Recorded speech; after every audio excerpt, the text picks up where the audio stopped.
Shut up and sit down.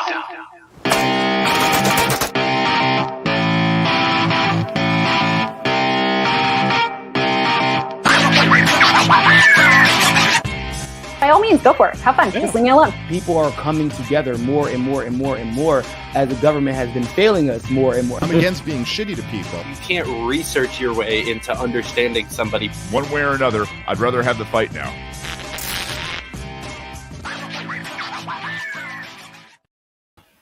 What's up, everybody? Welcome to another episode of the Fight for Liberty show. We have an awesome show for you guys tonight. I'm really excited. First, I got to tell you a little bit about something that we're doing with the Tom Queter campaign. You guys have heard me talk about him before, but right now, if you donate to the campaign for the next 3 weeks, we're doing a couple of cool giveaways. So you can get a signed meme printout of his "I Run Better Than the Government" that would be signed by him and Spike Cohen if you donate $10 or more anytime in the next 3 weeks. So there's a link in the description so you can donate to his campaign. He's running for state senate in New York, and awesome guy. So go support him. Again, link is in the description below. Tonight, we are talking to Shoshana Weissmann, who has written for a bunch of different organizations, including Wall Street Journal, USA Today, WAPO, New York Post, Reason, a bunch of other stuff. She works for the R Street Institute, working on all sorts of different things, but she is their senior manager of digital media and also policy stuff. She's on the board of a bunch of different organizations. So I'm just going to bring her up and let her explain her own self and stop trying to list out all these things. Shoshana, welcome to the show. Thank you so much for having me. So I have to start out with the most obvious question. What's up with the sloth thing? So when I joined America Rising PAC back in 2014, we used a lot of GIFs. I love the GIFs. And when you're looking through GIFs on the internet, there's just a lot of sloths. And at first I thought they were kind of weird, but over time I just kept seeing them. And then I eventually saw one giving a flower to a woman, which I later learned the hibiscus flowers are like sloth chocolate. So they were giving her chocolate. It was just the cutest thing, and I fell in love. And now I'm an associate fellow with the Sloth Institute because I do whatever the hell I want and no one seems to talk to it. So it's really cool. That is so cool. Yeah, that was the first thing that I knew about you when I found you on Twitter. Like, I've been following you for a while, actually, and just the first thing, it was just all the sloths, and I was like, this chick is hilarious. I just love them so much. They're so sweet and so cute. I'm just such a sucker for them. I love it. So what got you into politics as a whole? When I was 14, so I have a bunch of autoimmune diseases. Like, it's fine. But it started really when I was 13. I'd had some before that I later learned about. But when I was 13, my endometriosis kicked in. And I was just like, I couldn't go to school a lot. I was lying on the couch. And you can only watch King of the Hill reruns so many times. And they're great. But, like, it can be a lot. So then I started watching Fox News and I got really into it. And that was the beginning. I'm like, oh, this is what I want to do for the rest of my life. And now I'm doing it. And like, back then I wanted to be a senator, hence Senator Shoshana on Twitter. But yeah, since then I was like, well, okay, now I've met a senator. Senators do not have the job I want to have at all. And over time, things kept evolving from politics to policy through digital media, through regulatory reform. And I'm like, okay, now I have the stuff I want to do. And I'm basically in my dream job that I didn't know existed and didn't really exist until I had it. So I'm really lucky. That's really cool. Yeah. So tell me a little bit more about how you transitioned from just politics as a whole to like the policy and the writing side of it. Like, what clued you into that being what you wanted to do, and how did you start doing it? It's a lot easier than you would think if you put in the effort. If it's something you want to do and you put in the effort. I didn't realize that was the path I was putting myself on. But I'd been working in politics, local level in high school and state level in high school, and then in college, national, state, all different kinds of stuff. I did consulting. I interned at the NRSC. I was comms director for a guy running for Congress when I was 19. And then on that part, I realized, okay, I hate traditional comms, but I love digital. I love that I can control it and make it work the way I want it to. Mm-hmm. And then I've also been a member of the Federalist Society since I was 16. So when I came to DC, I know I'm a giant freaking nerd. I'm honestly just a nerd. Like, it's fine, but I'm super nerdy. But I like civil debates because I learn well when people argue with each other. And when I came to DC, I was like, oh, cool, I can go to the National FedSoc convention. So I heard a guy called Randy Barnett, who's a professor at Georgetown, talk about unenumerated rights, fell in love with unenumerated rights, decided that's my thing. A big unenumerated right is the right to earn a living, which doesn't really get the protection it should, which led me to occupational licensing reform. And then I'm like, oh, I want to do this for the rest of my life. So that was kind of the beginning of the end for me. When I worked at the Weekly Standard, I wrote a lot about licensing. And then shortly after that, I joined R Street and then got to work on it. And it just took off. And people liked the way I put stuff. I seem to have a knack for it, which is a weird thing to have a knack for. But I'd always wanted to do it. And now, like, the people who did the work that meant that I can do this work, like, are now my friends. And I'm like, I love you guys. That's been the craziest thing about being involved in politics for me is how approachable most of the people that we love actually really are. Like I've had multiple conversations with like Justin Amash or Spike Cohen, Hannah Cox, like just all of these people that I've been following for long periods of time and been in love with. And just from having a fairly small Twitter following and just being involved with campaigns and meeting people, like Justin Amash knew who I was when I walked up to him. And I was like, he was like, oh, Dave Fite, nice to meet you. And I was like, you know my name? I know. I've had that moment with people. Ben Sass did that to me once, and I was like dying because I was a huge Ben Sass fan. I was 23, and at the Weekly Standard, I think it was their 1000th issue party. And I was like waiting my turn to talk to him because other people were talking to him. And he walks through them and he's like, it's so nice to finally meet you. And I'm like, Ben Sass, oh my gosh. That's great. Who's the person that you were the most anxious to meet? Oh my gosh. I mean, there's different levels of anxiety, honestly, because it depends how I met them. Sometimes I'll meet people and then realize how much I love their work after, and then kind of fangirl after knowing them. I think the worst was Gorsuch. I was like dying. I was like, oh my gosh, I love your work so much, because he's on my side of the judiciary. We don't always agree. But when I met him, I was like, oh my gosh. I showed him my unenumerated rights necklace.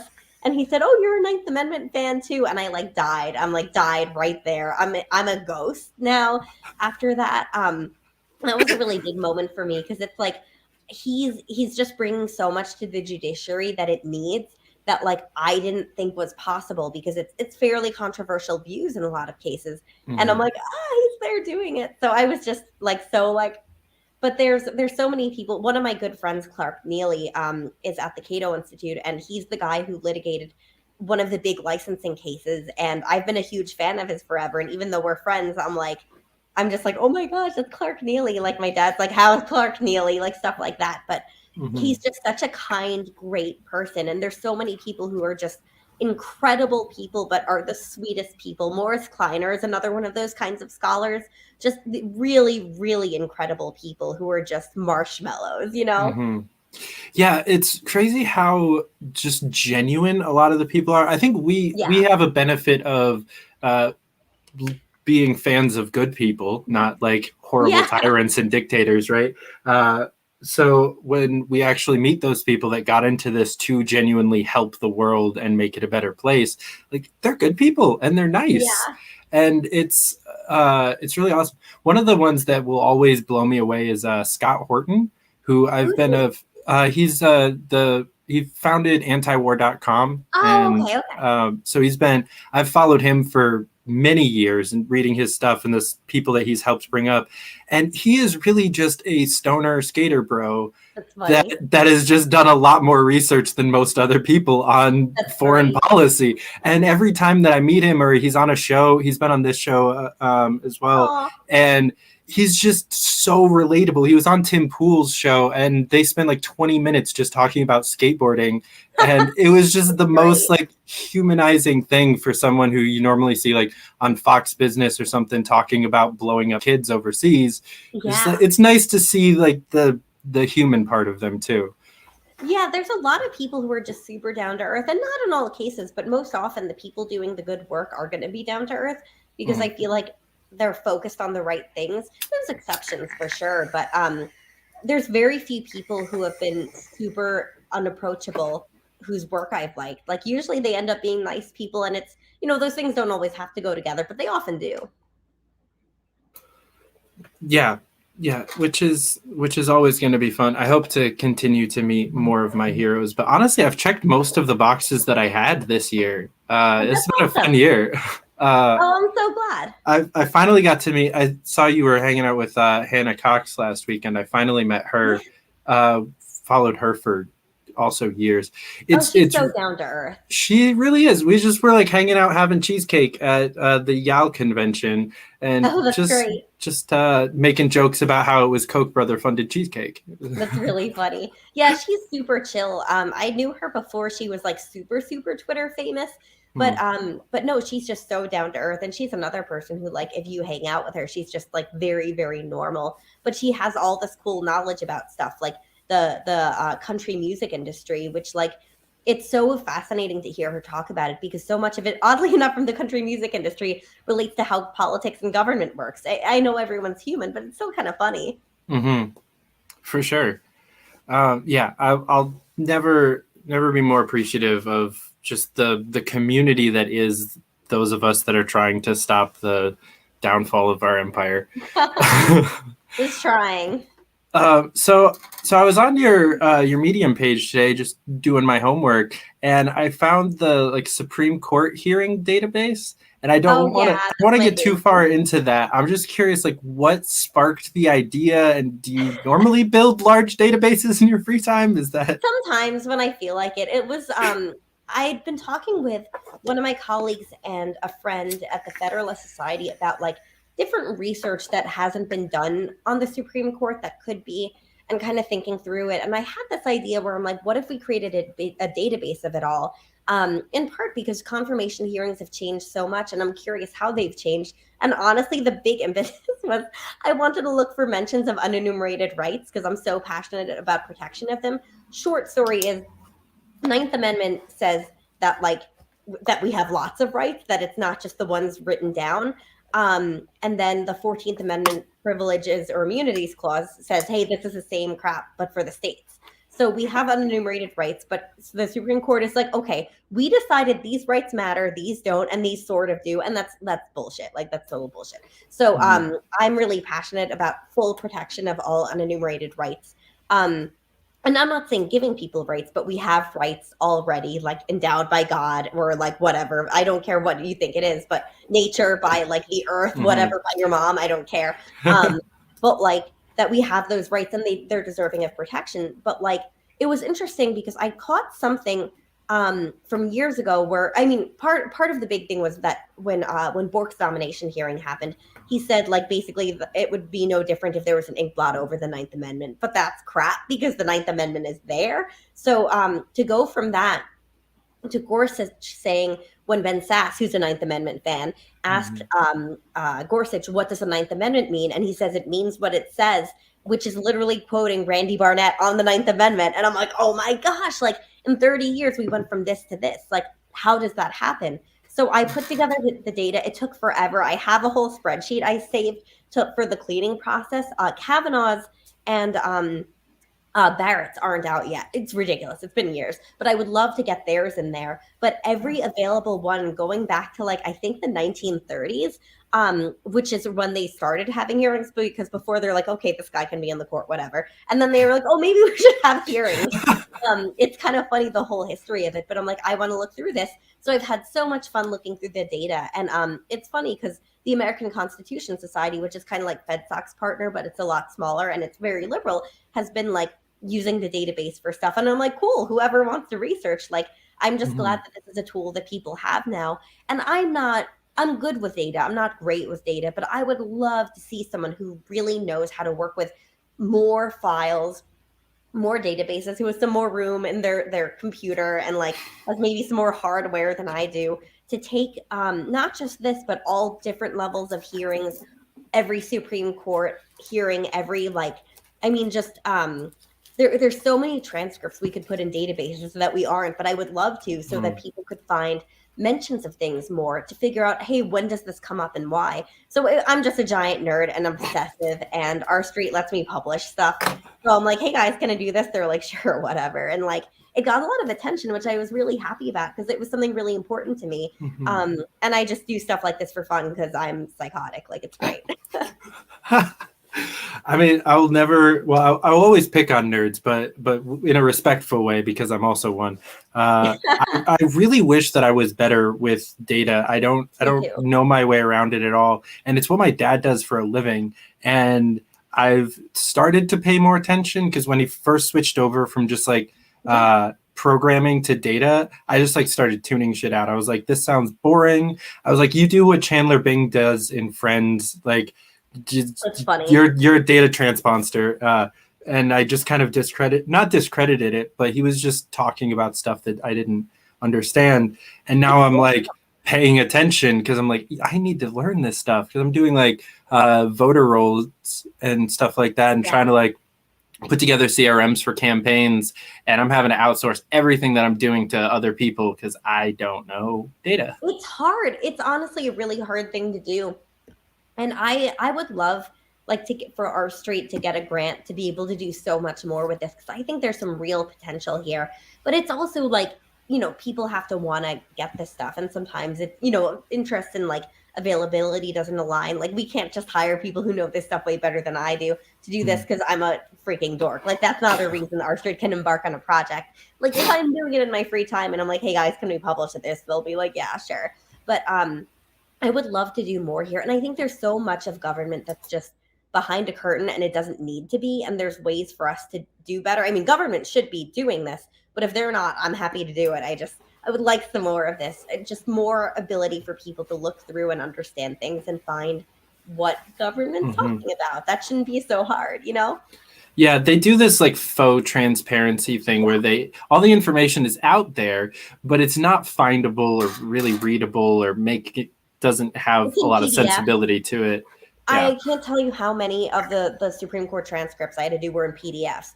Freaking PDFs. I'm like, well, my weekend's gone. Like, I easily put 200 hours into this project, and it's like there were so many errors, and I'm like, these are confirmation hearings of the freaking Supreme Court. You would think it would be in better formats, or that they would get it out within 5 years. Not like, I mean, Kavanaugh's only been 3 years, but none of his transcripts are available.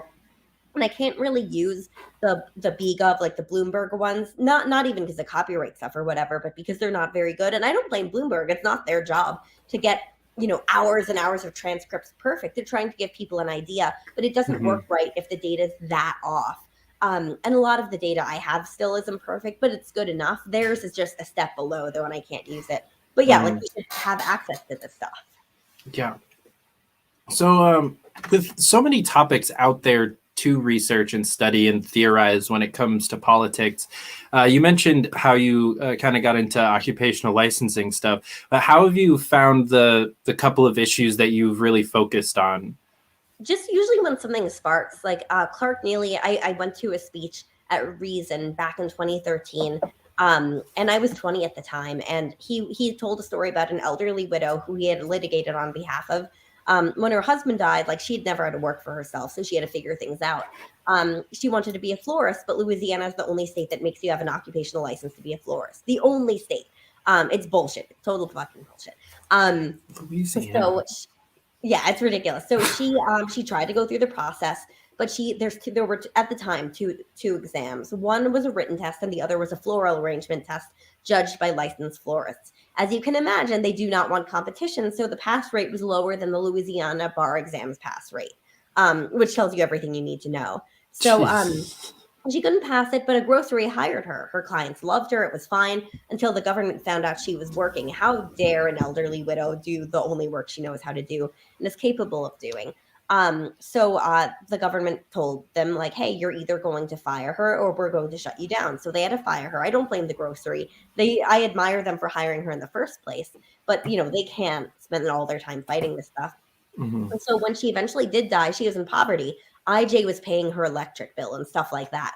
It's complete crap. that government threw someone into poverty who didn't need to be there, and then made sure she had nothing, so that her pro bono law firm ended up being like, ended up paying her electric bill and stuff like that. It was completely ridiculous. And I know it's something that affected Clark a lot, just seeing like that this is something government would do to people. But after that story, like I've retold it a million times, and every time it just feels so unjust. Like it makes you want to go out and fight and do something. So after I heard that, I got really into it. And not all the stories are that, enraging. I mean, none of them are really good, but they usually don't enrage you so much. But it's just like, once I realized that government was throwing people into poverty, or even not letting them have basic liberty, like the right to arrange flowers, and the arguments that made it before court, which they weren't protecting unenumerated rights. They were saying, oh, well, they encourage the government to lie under the rational basis test. Really, the rational basis test for unenumerated rights that don't get heightened protection, although the right to earn a living is genuinely supposed to have it, according to even Supreme Court precedent, like a little bit higher, even if it's not as much as fundamental rights, which is just something we've decided, these rights matter for whatever reason. Usually the ones written down in the Bill of Rights, and also some ones that they, for some reason, decide matter more than other rights, it's still supposed to have more protection. But the government is just encouraged to lie, because rational basis means as long as this regulation is rationally related to some governmental interest, which can be anything. So the government was like, well, what if a bride falls on, on a sharp stem? Or what if there's infected dirt? Infected with what? They didn't have an answer. So it's actually encouraging government to lie. It's all crap. What is infected dirt? Yep. Yeah, they had no explanation. Just, what if the dirt's infected? Which, it's like, it's dirt. Dirt isn't good for you. Like, it's, it's not like there's ever going to be, like, clean dirt. And if there is, like, what? Should we bleach the dirt and kill the flowers? It's all nonsense. But that got me really into it. So usually when I get into an issue, it's just something really sticks with me. And this had so many angles sticking with me, the unenumerated rights, to like throwing an elderly widow into poverty, to like this state only having this license, that it just really clicked. So usually when I get into something, it really hooks me in, and I'm like, this is what I'm doing for the rest of my life. So that's kind of how I get into policy. Not sure it's very rational, but it's how I get into it. I love that.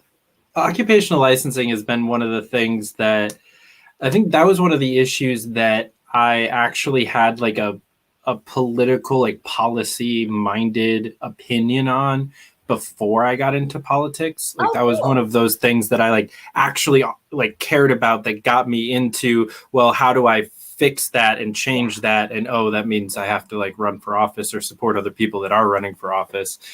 And that's one of the issues that brought me towards libertarianism, because I heard like Gary Johnson talking about it. And I was like, wait, this guy likes guns, drugs, and cares about occupational licensing, and like actually talks about it on a presidential campaign. That's something I've never heard of before.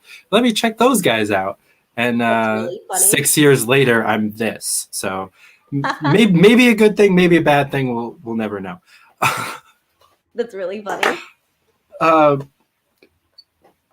But occupational licensing for me is one of those issues that, like you said, there's a lot of that like weird rationale behind. It's like, what if something bad could possibly happen? Yeah.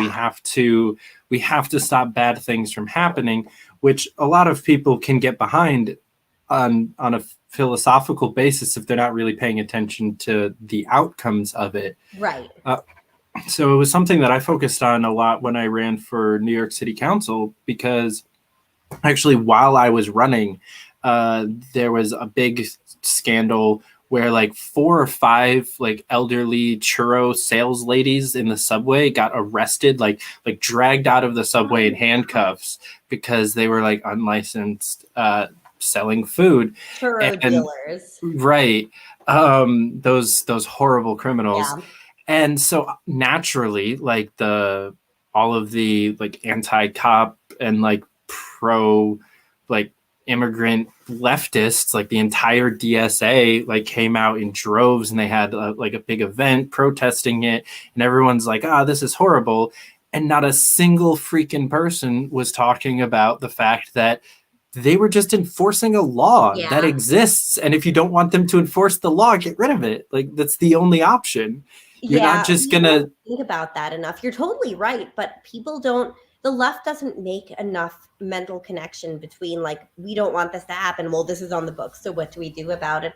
And I don't mean it in a derogatory way towards the left. I just mean like, it's just not in the current political ethos. It's getting there, and it's starting to be something people are thinking about a little bit more. But on the right, it's in the same way where people will be like, oh, there's no inequality. Like, this stuff isn't real. But it's like, but that these regulations have these bad impacts on people. So aren't you thinking like, don't you realize that this is going to create that injustice and create stuff like that? And we really tend to talk past each other about that kind of stuff. I've actually written about this before, that we really talk past each other on those issues. Libertarians tend to be better because they kind of get both sides. But part of what's really important to me is making sure both sides understand, like, hey, if you think this regulation is unfair and I think you're right, then think about how it's going to have effects on people. And then the opposite, well, you think this effect is unfair, where did it start? And it's a real disconnect that I think we should bridge. And I think we should be like, doing the good messaging to each other to be like, hey, I know you're worried about this, but consider this kind of thing, And I think a decent chunk of that, because I've always been more on the conservative side of the political spectrum. At least, I grew up mostly Republican-ish, independent. But I lived in New York City for 4 years, and I've spent a lot of time hanging out with like the DSA and BLM and like No New Jails and like environmental activist organizations and stuff like that. So the last 5 or 6 years, I spent a lot of time hanging out with the left. And I think a chunk of them have too much of like a defeatist mentality with a lot of things. And I think the right suffers from that a little bit too, where they're just like, oh, that's just the way it is. And the right seems to be more complacent in it. Yeah. And the left is just like, oh, the system, the way that it is the problem. And until we get rid of all of it, like, we can't just solve the problems one by one. Right. Which obviously, as an anarchist, I kind of agree that like, if we just got rid of the whole government, we would solve a lot of problems. But there's stuff we can do in the meantime to make people not be put in handcuffs or lose their job because they didn't pass a test to be a florist. Yeah, there's incremental reforms you can do. And I'm not big on like the everything or nothing. Surely there's times when I think that has to happen because of the nature of a policy. But more often than not, like, you can knock something out and help out a lot of people. And I don't want to miss out on helping out a lot of people if we can. So, getting rid of the florist license, sure, doesn't solve all of occupational licensing, but it would help out some real people. Letting people work across state lines, universal licensing recognition, getting rid of good moral character clauses. There's so many things we can do that, like, maybe it doesn't help everyone, but it helps a lot of people, and a lot is better than none. Explain good moral character clauses. So there's a lot of clauses, especially in occupational licensing, in the laws for licenses, where it says you have to have good moral character or good moral fitness. That doesn't mean anything. There's no legal definition for it. So that means if they don't like you, they can deny the license. But more often, let's say you want to be a radiologist. If you've had a sex crime, you're not able to. But prostitution is a sex crime. So reformed prostitutes can't become a radiologist. And that was the case in Tennessee. There was a woman who had been a prostitute.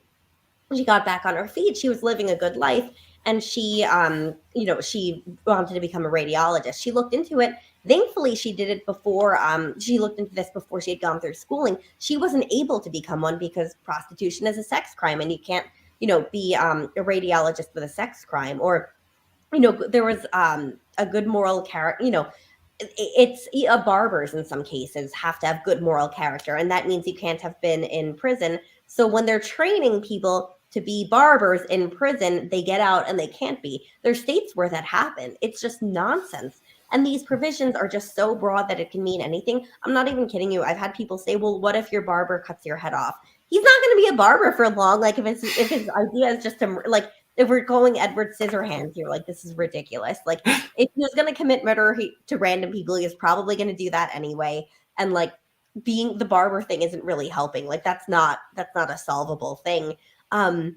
But yeah, it's like it's some real dumb stuff like that. So I'm big on like, okay, if there's a real close tie-in, sure. Like let's say you wouldn't want pedophiles to work in school, stuff like that. Very narrow stuff I'm totally fine with, but it has to be very narrow, direct relation.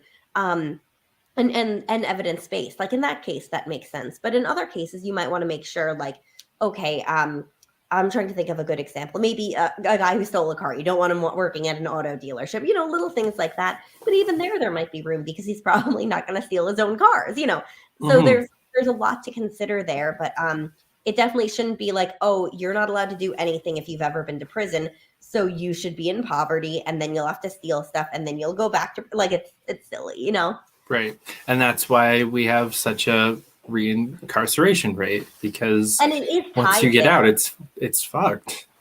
Yeah, it's your ability to get back on your feet and to succeed, to have better paying jobs, to move up the ladder, to get any job too is really that's a big predictor of recidivism. And it's like, hey guys, maybe we kind of fix this instead of making these people feel like they have to go back to crime because they can't do anything or they can't, move up and get a better paying job. A lot of those people have families, it's stuff that matters. Mm-hmm. So we have a comment. My friend Elizabeth has an egg roll dealer that says makes out of her home, be ungovernable, always be ungovernable. I appreciate that comment. It's funny. There's some home-based what's it called, cottage food laws that apply there. It's so dumb where you can't sell stuff out of your home, but I'm all for like buying and selling. Do it, under the table, whatever. Maybe I shouldn't be saying it, but like I don't care. Like it's people want to get stuff started. They'll have to like own a whole business if they grow really big. But yeah, like egg rolls are delicious, and if someone can make you some really good ones, like do that without government knowing. Yeah, I think COVID definitely helped that become ungovernable kind of mentality grow, because there were so many more regulations put on stuff like that, and restaurants were forced to just completely close or have capacity limits that made them unprofitable. So I have a couple of friends in New York City who basically moved their restaurant into their home and started delivering under the table, fully illegal. Like now everything that they're doing is completely illegal, but that's how they have to survive. They need to still pay their rent. And so again, as an anarchist, I'm kind of enjoying this trend of screw those regulations. But changing them, I think, is also a noble cause, because not everyone's going to be as brave as me and my friends. No, I love that. Also, it's funny because a lot of the things we put in place for safety just don't work, and we know they haven't worked. So then the lobbies are shocked. So salons have very high infection rates. Licensed salons have extremely high rates of transmitting infections. Like whether it's, nail infections. I once got one on my foot. I'm like, why does my foot hurt? And I'm like, ew, there's gross stuff in my foot. And it's because I had gotten a pedicure at a place that looked totally clean. And so I'm very against licensing for a lot of cosmetology type stuff. I'm very pro health inspection though. There's not really a lot of health inspection, but we should treat it like food. Like, hey, come by if there's rats, that's a problem. If they're not like cleaning the foot tubs and stuff like that, that's a problem. But licensing isn't solving the problem. So during the pandemic, they were like closing salons and saying, hey, you really can't do this. And they were shocked. And I'm like, you guys have known forever that licensing wasn't solving the problem. So the fact that you guys kept up the charade, like now you're seeing what happens. And, I'm generally not pro-government shutting down stuff. I understood during the pandemic, especially when we had no idea how things worked, I understood. And knowing how badly salons were spreading infections, I'm like, this seems like something very sensible to close them down. Over time, I'm like, oh, let them operate outside, like whatever. Now that we know that's a little bit different. But at first, I'm like, they're known for spreading infection. Of course, that's going to be a problem. So it's like, hey guys, maybe if you're going to rig the system, rig it a little bit better and maybe make it at least work. Right. Even for restaurants, I felt bad for them because, there were cases where people couldn't go to restaurants to buy groceries, and grocery stores were allowed to be open, and there was no real logic there, where it's like, okay, even if you don't want them serving and being around people, then like let them deliver, let stuff like that happen, or let let them sell direct groceries. That's totally fine. The regulations made no sense, and it's just we enable this really idiotic system. And I was hoping that maybe people would be more open to change after the salon stuff. And there is some openness, but not quite in the way I had hoped, and not to the extent I had hoped. So I'm like, all right, I'm still gonna fight there, but people should think about what works. Like health inspections work. There have been places in DC shut down for being really freaking gross, and then they pop back up again, and they're less gross. And I'm like, this is great. Meanwhile, as salons, they just spread infection, and people are like, such is life. Yeah, I find the cosmetology license conversation is one that I've had probably the most, because my sister is actually a licensed cosmetologist. And so that one I've had to have the conversation, and I've had it with a few other people in different fields, but people a lot of times have that like, well, I had to go through it, so you should have to go through it too kind of mentality. Or they try to be nice to my sister here, but they have like kind of an inflated opinion of how difficult their job is, and oh no, you need to go through all of this just to know what I know. And it's like, and I keep pointing it out to her that she was cutting hair and braiding hair like for pay for years before she started actually pursuing it as a career choice. She was just kind of like doing bride's hair for weddings and stuff like that, just like on the side. And I was like, that was illegal. Like you were just breaking so many laws by doing that. And you're justifying those laws' existence just for this, like, oh, I had to go through it, so you should too, kind of a thing. Which, I think is a problem with a lot of them. And then you have, like you mentioned earlier, of if you have people in that job market deciding who gets to enter that job market. Yeah, exactly. It's like a certificate of need laws for healthcare. It's just a really whacked out system. Yeah, it's total crap. And also, for me, the only reason to have a license is if these conditions are met. If there's a problem that either data or like, okay, this is like an epidemic, like, so there's a problem that we can demonstrate.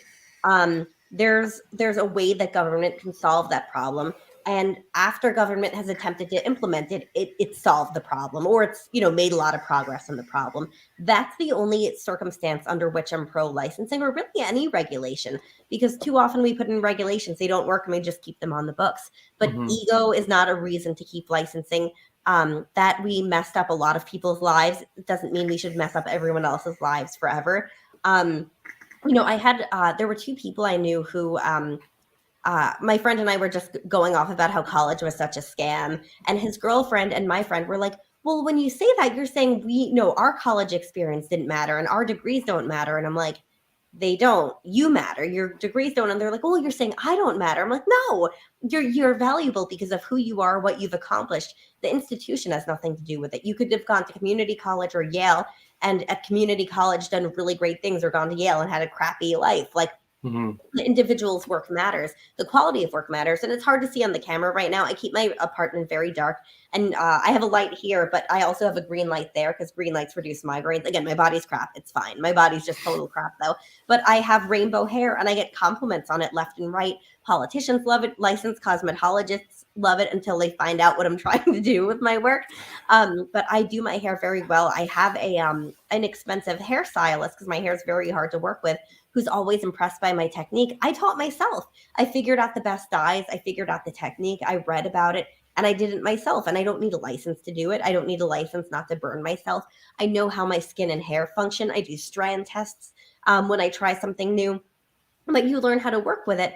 And I've had licensed cosmetologists massively mess up my hair. I told them, look, you can bleach over bleach on my hair. It's fine. It's very thick. And I just, I do a hair mask and it's fine. I know my hair. And they didn't. So they left this dark line in my hair, and I was able to cover it up. It was fine because I know what I'm doing with the dye. But my new stylist is great. She knows she can bleach over bleach when I want her to do the bleach. But it's about technique, and it's about skill, and it's about figuring it out and knowing it. Like, two different licensed cosmetologists. One was an idiot. One was great. And like it's not about the licensing. It's about people know different kinds of things, especially in cosmetology, which is so broad. Different kinds of hair require different kinds of treatment. There's a lot of people who can't really take bleach well, so their hair will like break and stuff. So they have to be very delicate about it. That's not my hair. Some people have very sensitive skin. You can get bleach on me and I am fine, but that's not true for a lot of people. And you have to know how to work with different people's hair, skin, nails, and stuff like that. But a license doesn't always teach you all of that, especially when two cosmetologists licensed in DC had extremely different, abilities. And it's, it's about the individual. It's really about what you can do with it, what you learn, what you take the time to learn, and your expertise. Everyone's going to know different stuff, which is natural and normal. But a license doesn't solve that. A license doesn't stop infection. It doesn't stop bad hairdressers. So what's it there to do? Right. And it's crazy because you were talking about like college doesn't matter. And I think that's a significantly more widely accepted opinion, right? And anyone that's really worked in any major job field knows that someone with a degree can still be a moron. Oh, like, yeah. The amount of people that I've worked with that have master or like MBAs that are just crap at sales or business. And in like other industries, we applaud that kind of like self-taught ingenuity, like the Steve Jobs, like I dropped out of school and I learned it myself and I did it. We applaud that in like business and technology, but then we just completely forget that we have those like heroes up on a pedestal over here. Yeah. And then we're like, oh, but you need to go to school to know how to do hair. And we just completely ignore the fact that you could be exactly the same self-educated. And I'm so pro trade school. I think it can be a great alternative to college, but I also don't think it's always necessary. Sometimes someone's parent knows something. So it's like if they're learning all the skills from their parent, maybe they don't need the license in certain cases and they can test in, or that can count as apprenticeship. I think there needs to be like a million options, but licensing only allows one option, rarely more than that. And if you think about that, like that, I'm trying to think how to explain, but that cuts out experience for veterans. A lot of veterans, their skills don't transfer. They might have 10 times as many skills, but the licensing board will be like, well, you didn't do the thing we said to do, so it doesn't matter. And veterans get screwed over by the system. People who move from state to state, that's still a problem. It's getting better, but it's still a problem. People who learned in prison, the credentials always have trouble. There's a lot of different kinds of problems depending on how everything's organized. But it really does come down to that, whether it's college or trade school, people learn differently. I know people who learn great in the classroom and it really works for them. I'm not that person. I can, but I much prefer reading and learning. Like I would skip school to read constitutional law books. I failed, or I didn't fail, but I almost failed astronomy because I'm like, I don't care. Like if I want to learn astronomy in the future, it's fine. But like I'm here to just get the hell out of here so I can work. I worked all throughout college and I would read con law books for fun. And then I got A+ in all my con law classes in undergrad because I'm like, well, these are fun for me. And I totally regret paying so much to go to GW. It was not worth it.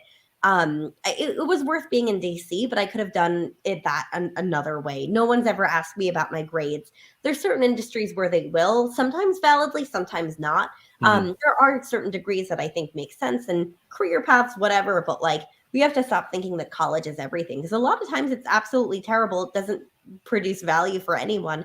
And people come out and are like, well, now I'm starting from scratch. Why did I just do all of this? Right. And then you also run the risk of like getting out of college, working for like 3 days in your industry finally, and realizing this is shit. I don't like this. Do something else. And now everything that you just did was for naught.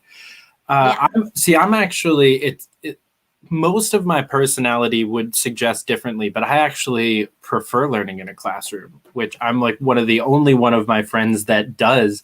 I was homeschooled my entire career and went to college, and it was so much better because I have a big issue with like self-determination or like self-motivation sometimes, especially to do boring things like school.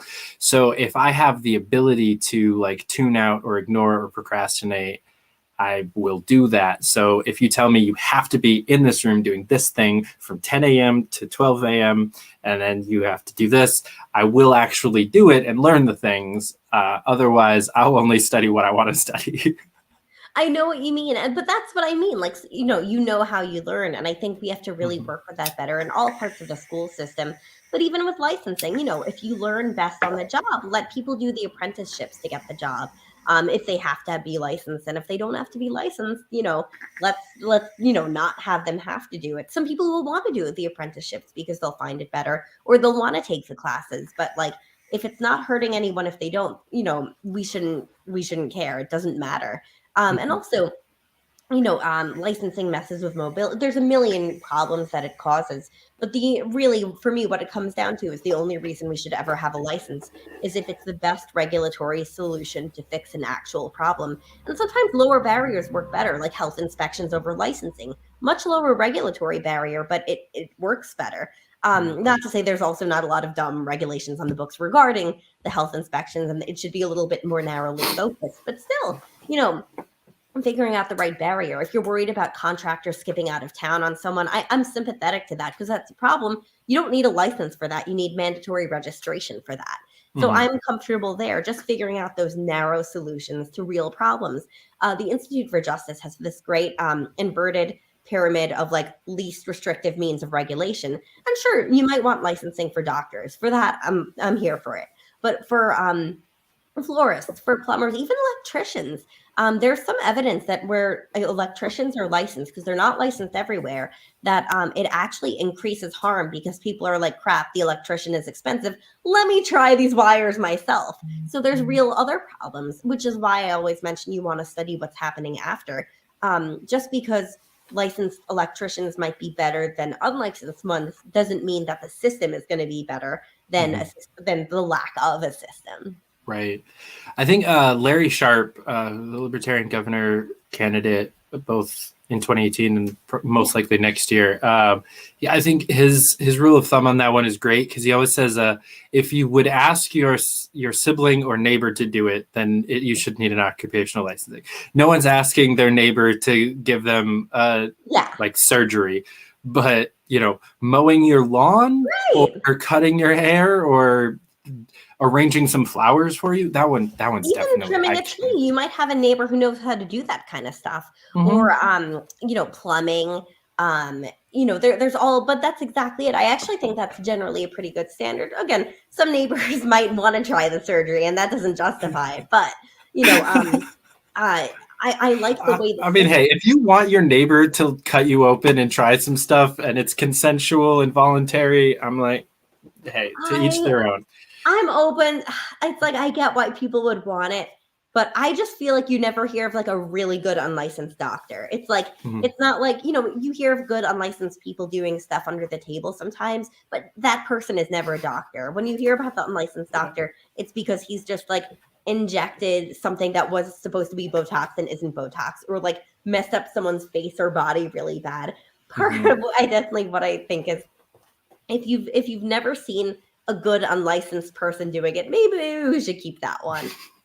Some people have really great legal knowledge. I don't necessarily lawyer licensing is a thing we have to have, but you're never like, oh, this guy did a really good surgery in his house for me. He's not licensed, and I think it's fine. Like, you've never heard that story. Yeah, I mean, I'm not like a Darwinist, but there is a little bit of selection or natural selection there, where maybe if you're willing to have your neighbor do some surgery on you, maybe you don't need to be like reproducing anyway. Yeah, maybe we don't want to see your children end up like that's the problem. Oh my gosh, but yeah, I will always see these licensing as some of the dumbest things that we've done, and we keep doing it more and more and more. It's always seen as one of those, like, once there's stuff on the books, it's so much harder to get rid of it. And like you're saying, like, we don't pay attention to whether or not it works. It's just there for forever.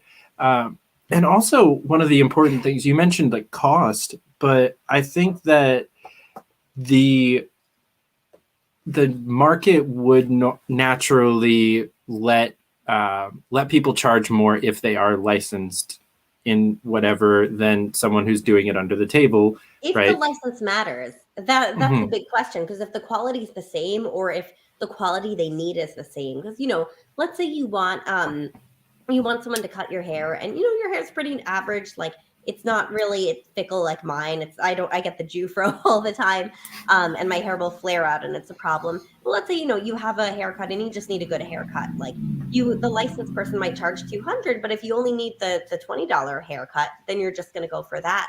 Right. And then the licensed person might be like, maybe I should charge less. No one wants my haircut because my haircuts aren't that great.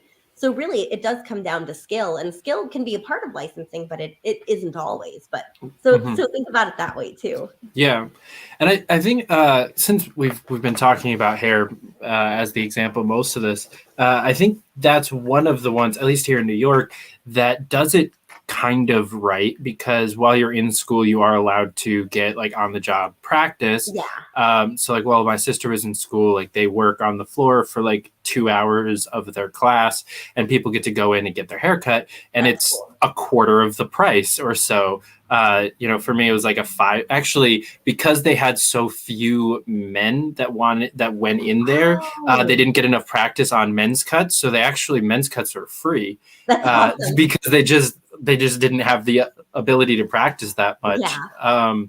But even like my mom would always go in there, and yeah, we're talking like a $20, $15 haircut that normally at a salon would be closer to 50 or 60. Yeah. And so you get to lower the cost barrier for people that need a haircut and don't have $50, while also giving people on the job practice.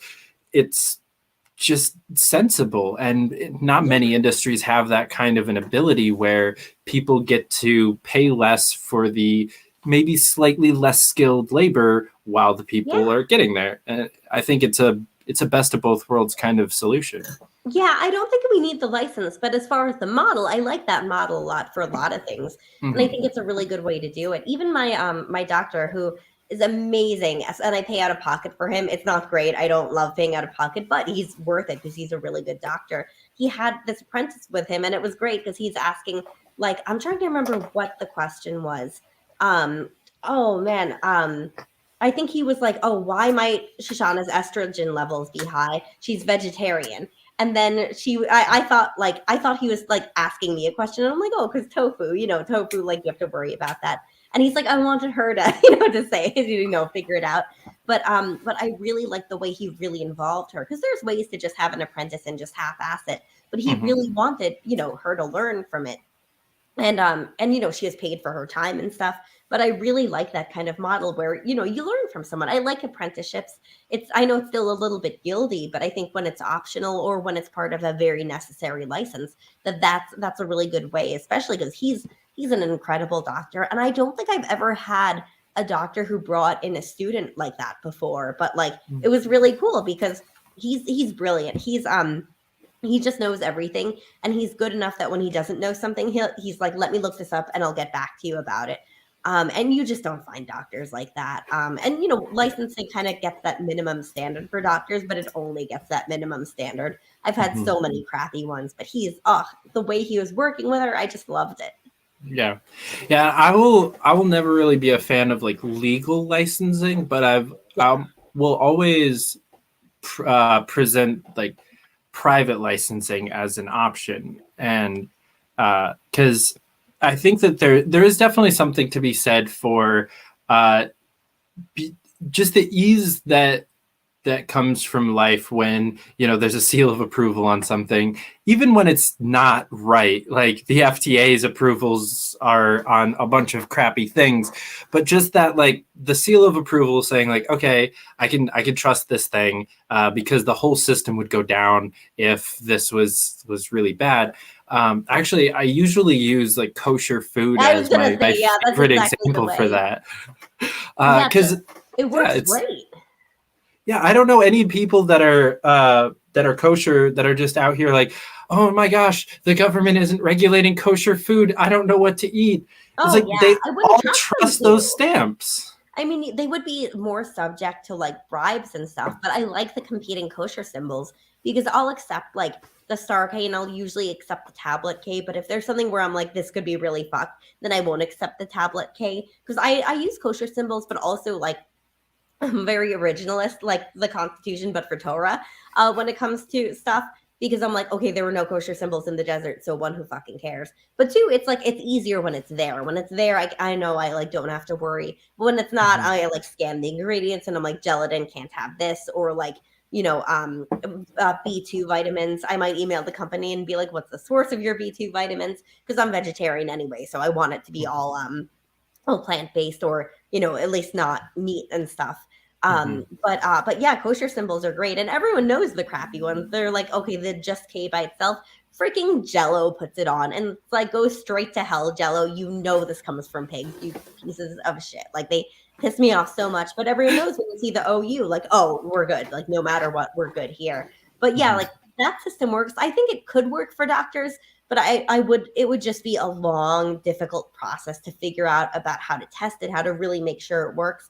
I'm open to anything, but I'm also like, I could see people really being fleeced by like crappy doctors. And the stuff they're doing, messing with people's bodies would be illegal anyway. But it's like, you don't want to have that happen. A bad haircut, even like someone grazes your scalp, it's not good, but you're not going to die. But like crappy doctors, and even the licensed crappy doctors, like they can really mess you up. Yeah. I of all of the licensing, I will work to get rid of everything else and then medical licensing. Yeah, exactly. Certificate of need laws come honestly before most of the occupational licensing reform that I care about, but the actual licensing is for the person. I'm kind of okay with that one. Yeah. I'm like, we can keep this one. We can talk it over at some point if we're like so far down that line. I mean, right now I'm happy that there's some opportunity to allow foreign medical school graduates to work here. Not to say that every license should transfer, but if they have certain knowledge, it should transfer into the system, and they shouldn't have to start from zero. Like there's that old joke on The Office where Vikram is at the Michael Scott Paper Company, and he's proposing to his grandmother and other investors, saying, and Vikram, from his humble beginnings as a prominent surgeon in like some other country. And I'm like, yeah, we shouldn't be taking all these people's skills and just ending them. It can take 10 years to become a licensed doctor here after they were a doctor somewhere else, often in places that have standards that meet ours. Like, sure, or higher. Yeah, or higher. Like it's awful, and we're wasting these skills while we have doctor shortages. And the doctor shortage was actually designed. Like there's liberals who like show the system of how we design doctor shortages, and we totally like it's totally messed up. We need to start reversing that and just making it so we match residents with residencies and don't just leave them hanging. That's awful. And that when people move here, if they have doctor skills, we shouldn't force them to never be able to become a doctor unless they can waste thousands and thousands of dollars to do it. So I'm very big on like, just don't waste anyone's skills. If they're moving across state lines, across country lines, it might take some time to figure out the right way to do it. But like we can do that. We've done harder stuff. Yeah, I will forever be grateful to Dan Fishman. He's a former executive director for the LP, and he was the person that actually in the same night he explained the healthcare and education industry to me and why it's all the government's fault. In like between a speech that he gave and then like another couple hours at the bar afterwards, I was listening to this man talk for like 6 hours one night. He just explained like all of the reasons why it's the government's fault that everything. But yeah, the doctor shortage is almost entirely constructed, and then we had nurses trying to like counteract that, and then we passed laws that made it to where nurses couldn't do things without doctors present, and it's just all of this back and forth of trying to fix the problem and then having regulation mess it back up again, and then trying to fix it and then having them regulate it because the goal is for the doctors to make as much money as possible. Yeah, that's it. It's really messed up. Like you'll see the American Medical Association lobbying against letting nurses practice independently, like prescribe some basic stuff. Like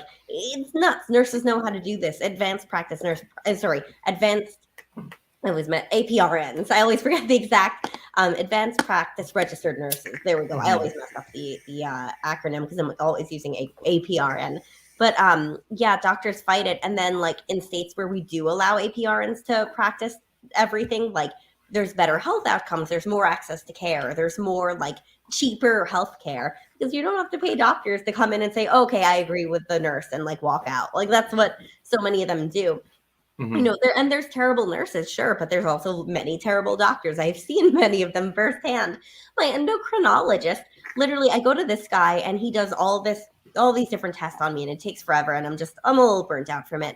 And then I come back and I'm like, reading it, my progesterone was 0. My endocrinologist did not notice that something that at that time in my cycle should have been 11 was 0. That's her specialty. And this doctor's like, your endocrinologist didn't notice this. So she gets through, but like she sucks and he's great and they have the same license. You know, it's like, it doesn't really, it doesn't mean everything. And we should, you know, be making it so I can go to a better doctor. Because if I lived in a smaller place, I wouldn't be able to say, oh, screw you, I'm going to go see this guy instead, you know? And I want people to have that access. Like, for me, realistically, I'm always going to have to live near a big city. So I have access to lots and lots of doctors. But, like, I'd like to be able to go to places to do more telehealth, to allow more for that, to go to a nurse sometimes instead of a doctor, to, like, have all those different options, to go to a pharmacist instead of a nurse, you know, just, like, if someone's trained to do something, let them do it. Yeah, the fact that pharmacists can't prescribe stuff makes no sense to me.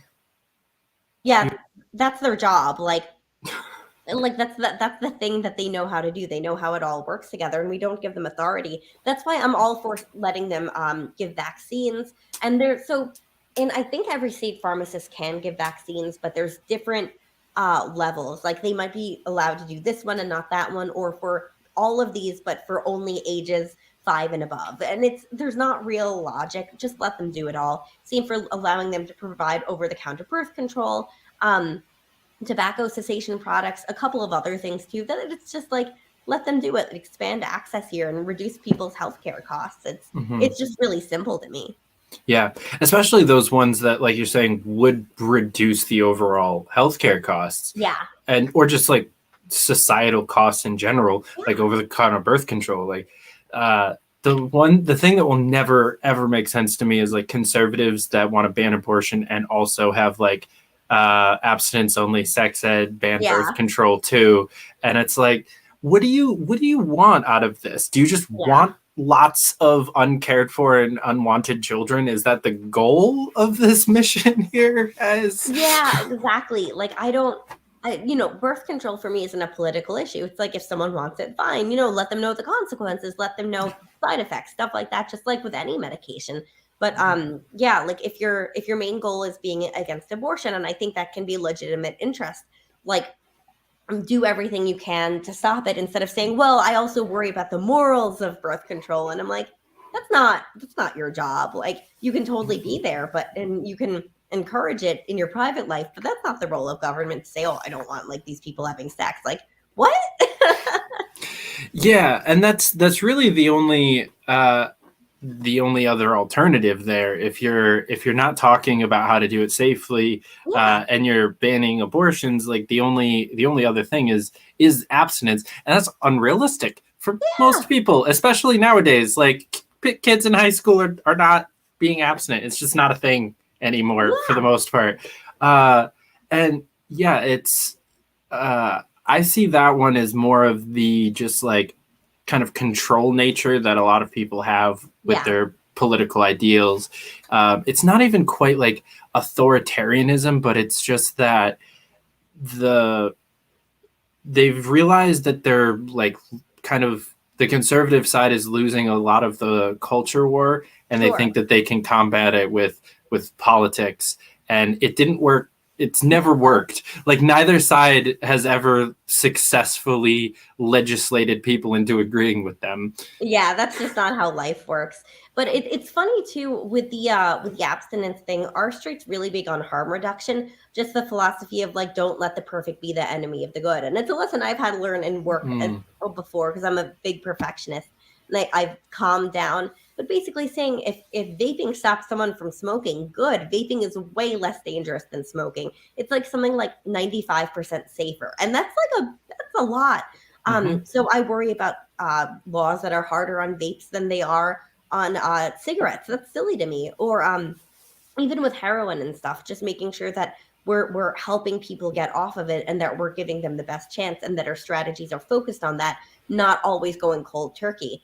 Or birth control is a form of harm reduction. Seatbelts, like all these things are harm reduction, and making sure at the very least that they're legal, that you can do something less dangerous. When I hike with bear spray because I'll still get eaten by a bear. It's possible, but the bear spray helps me not get eaten by a bear. Like, this is all harm reduction, and it's all how we should think about it. Not the control stuff. Like you're saying, it's, we're not going to succeed if we're like, oh, do exactly this, never do this, never go anywhere near this. It's silly, and it's just not how life works.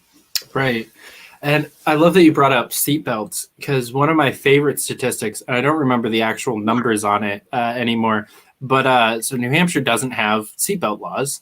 It's completely legal to drive around without a seatbelt, but they actually have a higher seatbelt wearing average. I don't remember how they phrased the data than the national average.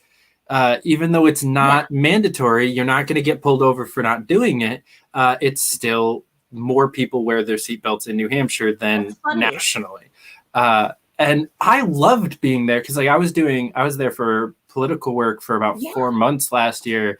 And when you're door knocking and you're driving like 10 yards at a time, I'm not putting my seatbelt on.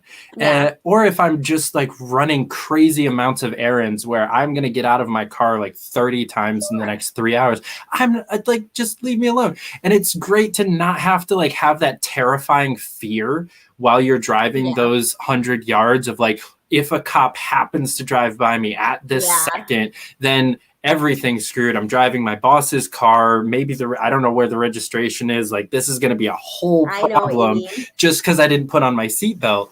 But again, like, most people still wear it because it's sensible. It saves your life if you get into a car accident. Everyone understands that. And most people are either just dumb and not wearing it, or they're something like what I'm talking about, where it's like a very specific scenario where you don't really need it. You're not going to go over 20 miles an hour. Right. So the airbag will do enough. But yeah, I think that kind of mentality also applies to like occupational licensing, where just because the law says a thing doesn't mean that people are following that law more.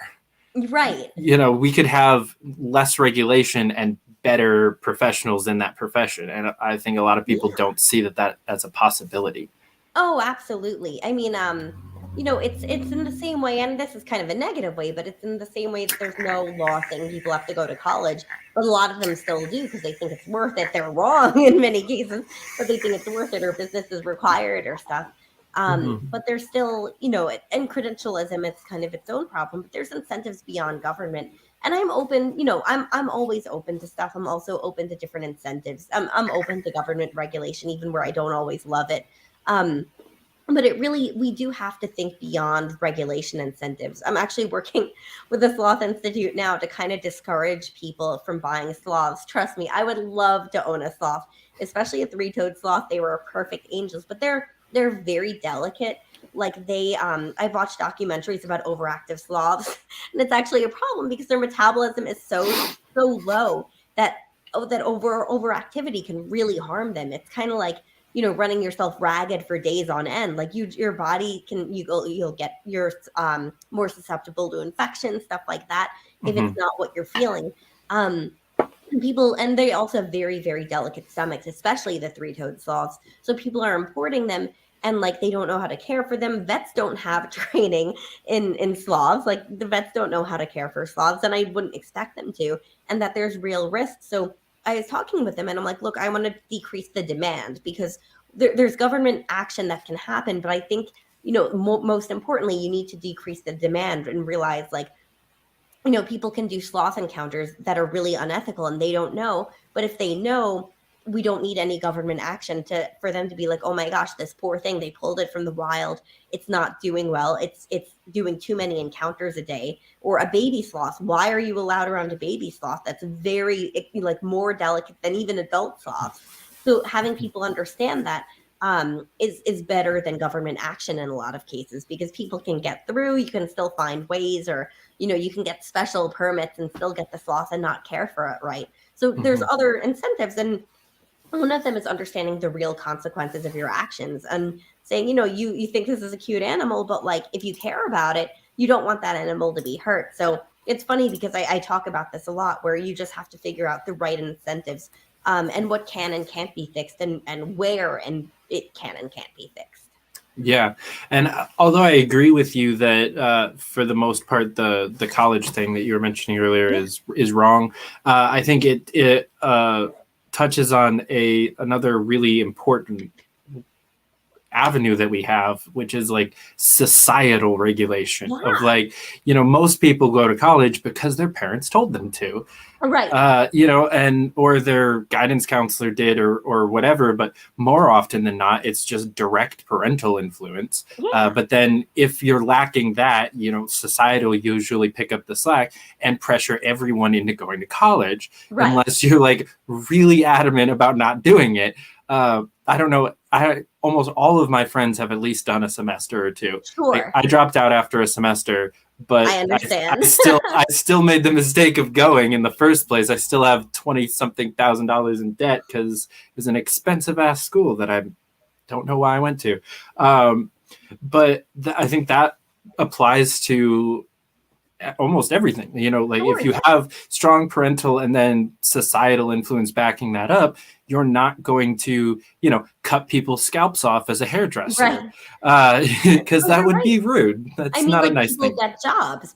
There's no regulation you have to have a job, but like you get a job, like you realize that's part of society. Or like you take a bath. Most people are pretty good about that kind of stuff because they're like, there's norms and stuff, and norms are often good, stuff like that. Yeah, I think we could definitely improve on the average shower taking in society, but sure. Yeah, I've been around some smelly people, and I'm like, come on, this isn't hard. Like, come on, guys. Yeah, I spent way too much of my life working with like 14 to 18-year-old boys, and I would swear they're allergic to showering or putting on deodorant. It's funny. I know some people can do that, but for me, like, I'm so gross. If I don't shower every day, like I feel it. And when I'm camping, sometimes I don't get to, and I just, even like 12 hours extra without the shower, I feel that. It's awful. Right. Yes. But I think even that, most people, as they, like, even those boys that acted like they were allergic to it, were pressured into it. Eventually, you get a girlfriend for the first time, and then she complains that your breath stinks or something. You're like, oh, maybe I should actually like brush my teeth more often, right? Or like change my sheets more than once a year. And then you grow and you learn, and the government's not necessary. We don't need a mandatory toothbrushing law, as Vermin Supreme wants.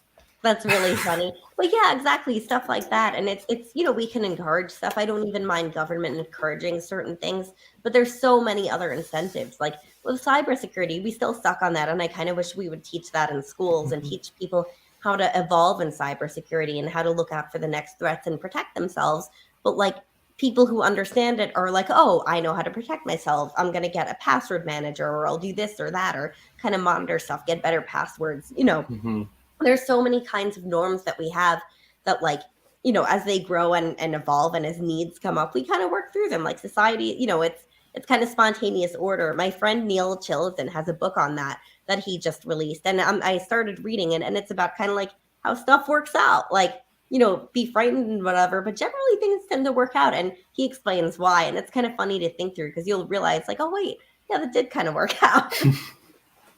That's awesome. So I have one more question. For the people that are interested in similar things to you, or interested in policy or writing, what advice would you give them to try to, find the similar career path to what you did and maybe find that dream job they didn't know existed? So I had a really terrible mentor once tell me to pick something and stick with it. That's not true. Figure out what you like. Like, a common path is where people go to college, start interning at think tanks and stuff like that, or at other organizations they might want to work at. But honestly, if you want to do policy, a think tank is the place to go. And also Congress, so you can understand how stuff functionally works, or any level of government, depending on what you're interested in. But figure out what you like. You might start and be like, oh my gosh, I can't do policy. This is so stupid. I hate this. Or like, oh crap, I thought I liked this area of policy. I don't at all. So just keep narrowing down what you like. Figure out the path that works for you. And don't be afraid to learn that what you thought isn't what you want to do. A lot of people want to do stuff and realize what the job is and don't want to do it then. So just start figuring out what you like and take internships and jobs, entry-level jobs at places. Network as best you can, especially if you're in DC. Try to make friends with people at think tanks, go to think tanks and person events, talk to scholars, and just say, tell them why you like their work, what about their work you like. They really appreciate that and they'll want to stay in touch. On Twitter, you can really reach out to people, ask them questions, and be humble. And if you do all of that, you're in a really good spot. I'm the only digital media manager who also does policy. Like, there's no other me, and I love it. But it's a really rare thing to do. But if you want to do it, you can make your path there. It just takes time to show people, hey, I know this and I know this, or I know this and I know some of this. Let me try the rest. But really, it's just about being really active. Don't spend a semester not interning. Don't do clubs at school over interning or working. Work always should come before that. If you want to be a lawyer, it might be a little different because law school is just stupid and that's a whole nother beast. But really, you can work yourself up to wherever you want to go. It's just about finding the people who have the job you think you want, learning from them, and then getting closer to there. And you might drift off in a different direction, and that's totally okay. But not being afraid of like, oh, this isn't what I want to do. But in the meantime, pursuing it as hard as you can. If someone doesn't live anywhere as near DC or a bigger city, because like me living in New York City for a while, I still have a pretty decent amount of access to organizations and politics and stuff like that. But a lot of people, especially the kind of people that watch this show, live in the middle of bumfuck nowhere. How would you suggest getting involved there if maybe you can't actually meet people? I know you said Twitter, but is there something a little bit more active that you encourage? Think tanks, local organizations of all kinds. If you're interested in environmental policy, you might find environment-based groups in your area. Or, there's the State Policy Network will list all the different state think tanks that are affiliated with them. And all of them are worth, exploring. You might think that you're not close enough to stuff, and then you might realize you're just half an hour away from one. Like, intern there, talk with them, go to their events, become close with them. Most of them are going to be really down to earth, and it'll be a great learning experience. But then, intern in congressional offices back in their district office, or Senate offices in the district office. There's tons of opportunity. It's very rare that you won't be within driving distance of like one of these kinds of places. And then, and I know it's hard, especially when it's unpaid internships, but if you can stay with a family friend and intern somewhere that you really want to, figure out your paths there, find cheaper housing, find grants for housing, you can do all that stuff. It's just, and I realize it's a pain, but even the Heritage Foundation, for instance, offers intern housing, and I think it's for free. So some places really make it easier. The Leadership Institute does that as well, and I think there's some others that do. So just exploring your options, and if you're, if you have a family that's able to support you to go somewhere and intern, definitely do that. But just keep working as hard as you can, and taking every opportunity you're able to. And if you don't have as much opportunity as some people, you can still, if you're working harder than everyone, you're still going to make it better. Yeah, and you mentioned that there's like more organizations than people realize, and I found that one out this year especially. Someone tasked me with creating a spreadsheet of a bunch of different like nonprofits in a specific sector, and I was like, it was drug policy and then a couple of other things. And I was like, oh, so we got like NORML and MPP, and there's only like 4 or 5 like drug decriminalization organizations, right? And then I started looking at stuff, and I'm like, there are 1,000 different just marijuana organizations. And then you'd start to dip into like the ones that want to legalize all drugs, or the ones that like focus on psychedelics. You're talking just so many organizations across the country that the likelihood of you being in driving distance of an office of one of them is highly likely. Oh yeah, I mean, even in Utah, there's Libertas, which is in Salt Lake, and then there's CGO, which is just north of it.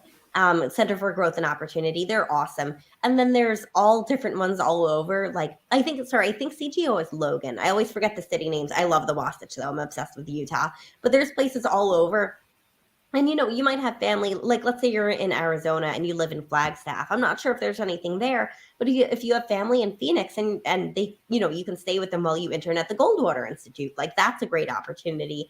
Sometimes it's a little bit of bootstrapping if, you know, I hope it doesn't sound elitist, because I realize that not everyone has the ability to do unpaid internships, but there are also paid internships, and it's just about finding those. But if you come to DC, housing is a pain. So finding places that offer intern housing is always very nice, or places that have grants or stuff like that, you know.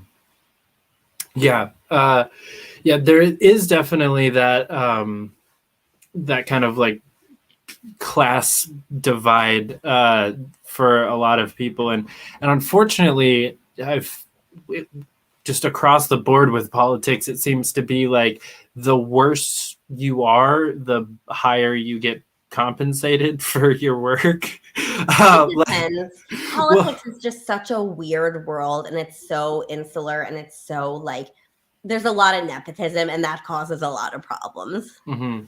Yeah, and so like especially being active in the Libertarian Party for a while, like I've worked on duopoly campaigns that have paid me quite well, and I volunteer for Libertarian candidates, you know, like the people that I actually believe in. Like none of them have the money to actually pay me for the work. And similarly with a lot of these organizations, they're all like broke as hell because they're out here fighting the good fight. And then you have you know, you could go work for Biden's reelection campaign. I'm sure they'll pay like real nice.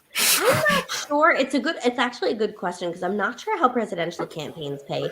I know the pay scale for a lot of other campaigns, but for presidentials, I'm actually not sure what it generally is. It's funny because I was talking about this with a friend earlier today too. I've only interned on presidentials, and it was fun. And I was paid nothing. But for staff, I'm not totally sure. Yeah, I've only been like grunt level work for or at least paid presidential staff. So I actually last year I worked for a short amount of time on both Trump and Biden's campaigns. That's really funny. Knocking doors in South and then North Carolina. And honestly, I was working for Vote Blue, which is like a workers' rights PAC that endorsed Biden in North Carolina. And so I was working for them, and that was actually the best job I've ever had. Really? Like as far as like treating their employees well, better than any of my previous experience in finance or business or retail, like any of my jobs.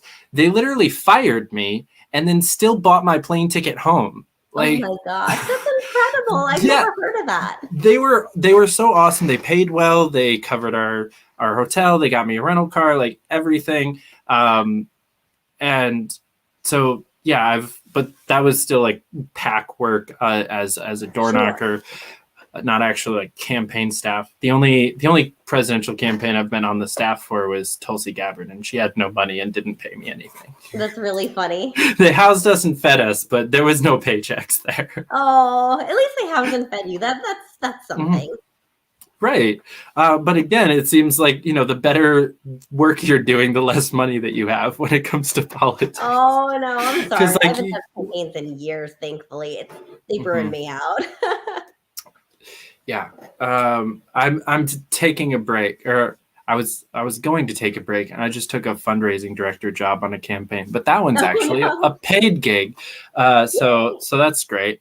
But other than that one, Thank you. Other than that one, I'm definitely taking a break from the actual campaign side of politics because candidates are awesome and getting people into office can do a lot, but most of the governmental structure I think is a little too messed up, and either direct activism or policy work is more my stride now, because it would take especially here in New York, it would take at least 50 or 60 victories in the state legislature to actually do any good in the state of New York. And we're not going to get 60 victories in the state legislature for the Libertarian Party anytime soon. Yeah.